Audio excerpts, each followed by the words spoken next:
কি দেখি যে ছাত্রলীগের নেতা তিনি দেশের প্রধান উপদেষ্টাকে হত্যা করার জন্য পরিকল্পনা করেছেন। আজকে যদি সত্যিকারের বিজ্ঞান নির্ভর, প্রযুক্তি নির্ভর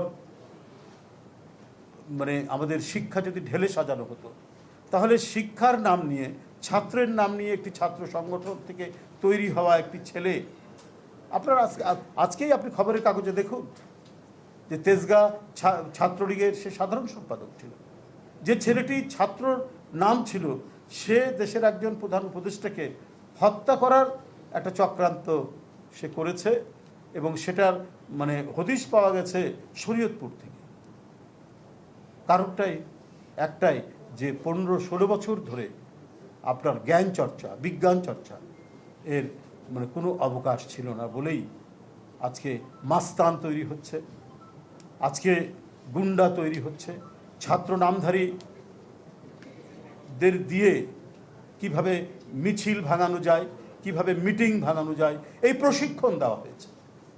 আজকে যদি সত্যিকার অর্থেই সেই শিক্ষার পরিবেশ থাকতো, সত্যিকার অর্থেই এখানে প্রকৃত শিক্ষক যে জ্ঞান বিজ্ঞানের চর্চা করত, সে তার ছাত্রদেরকে সেভাবে গড়ে তুলত।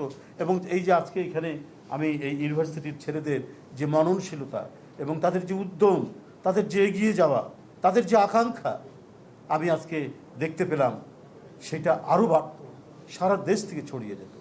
শুধু লোক দেখানো কিছু কাজ করা হয়েছে, কিন্তু যে ফাউন্ডেশন, যে ভিত্তি, আমার 5তলা 10তলা বাড়ি বা একটি দেশের যে একটা 10তলা বিল্ডিং, সেখানে সেই বিল্ডিংটা দাঁড়াবে যে ভিত্তির উপর, আমি যদি সেই ভিত্তিটা যদি কাঁচা বাঁশের দিয়ে কাঁচা বাঁশকে রড বানিয়ে সেটাকে যদি আমি ব্যবহার করি, তাহলে সেই ভিত্তি কিন্তু আপনার সেই ভিত্তির উপর দাঁড়ানো বিল্ডিং কিন্তু হুড়মুড় করে পড়ে একবারই ধ্বংস হয়ে যাবে। সেই মানে প্রচেষ্টাটাই গত 15-16 বছর ধরে হয়েছে।